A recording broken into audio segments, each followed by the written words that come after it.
শ্ৰদ্ধাৰ শিক্ষাগুৰুসকল, আজি ষষ্ঠ শ্ৰেণীৰ বিজ্ঞান পাঠ্যপুথিত থকা পাঠসমূহৰ পাঠ পৰিকল্পনা কেনেদৰে সহজ উপায়েৰে কৰিব সেয়া দেখুৱাবলৈ চেষ্টা কৰিম।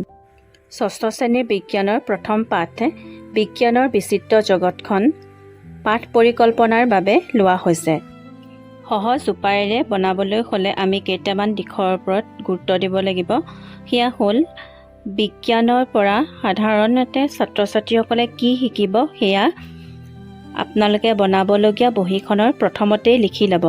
তেতিয়া বাৰে বাৰে প্ৰত্যেকটো পাঠৰ আগত সেয়া নিলিখিলেও হ'ব।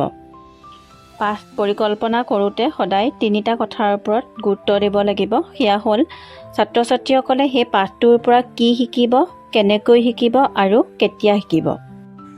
এনেদৰে আপোনালোকে বিজ্ঞান বিষয়টোৰ সাধাৰণ উদ্দেশ্যসমূহ লিখি ল'ব। সাধাৰণ উদ্দেশ্যসমূহ লিখাৰ পাছতেই পাঠ পৰিকল্পনালৈ আগবাঢ়িব পাৰিব। পাঠ পৰিকল্পনা এটা কৰোঁতে প্ৰথমতে পাঠৰ চিনাক্তকৰণ তথ্যসমূহ লিখি ল'ব। চিনাক্তকৰণ তথ্যসমূহ লিখাৰ পাছতে সেই পাঠৰ পৰা বিশেষ উদ্দেশ্যসমূহ অৰ্থাৎ জ্ঞান, বুজন, প্ৰয়োগ আৰু কৌশলৰ পৰা ছাত্ৰ ছাত্ৰীসকলে কি কি শিকিব সেয়া লিখিব লাগিব। বিশেষ উদ্দেশ্যসমূহ লিখাৰ পাছত শিক্ষণ সঁজুলিৰ কথা লিখিব লাগিব। ইয়াৰ পাছতে পূৰ্বজ্ঞান লিখাৰ পাছতে পাঠ পৰিকল্পনাৰ মূল বিষয়বস্তুলৈ আগবাঢ়িব পাৰিব।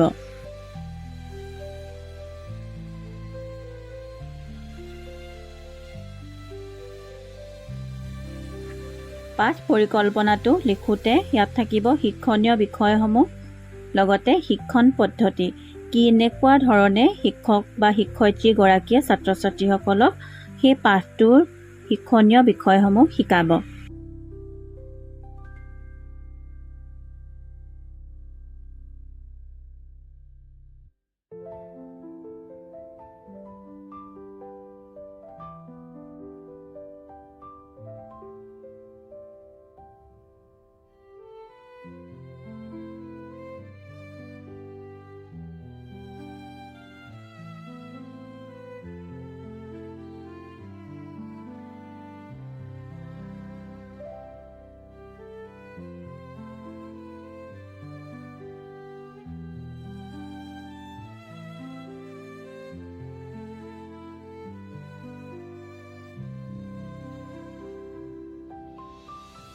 পাঠ পৰিকল্পনাৰ শেষত গৃহকৰ্ম দি পাঠ পৰিকল্পনা সামৰিব লাগিব। এনেদৰে বিজ্ঞানৰ বিচিত্ৰ জগতখনৰ পাঠ পৰিকল্পনা সামৰণি পৰিছে। ইয়াৰ পাছতেই পৰ্যায়ক্ৰমে বিজ্ঞানৰ প্ৰত্যেকটো লেচনৰ পাঠ পৰিকল্পনা দিবলৈ চেষ্টা কৰা হ'ব। ভিডিঅ'টো চাই উপকৃত হ'লে মোৰ চেনেলটো লাইক, শ্বেয়াৰ আৰু ছাবস্ক্ৰাইব কৰি দিব।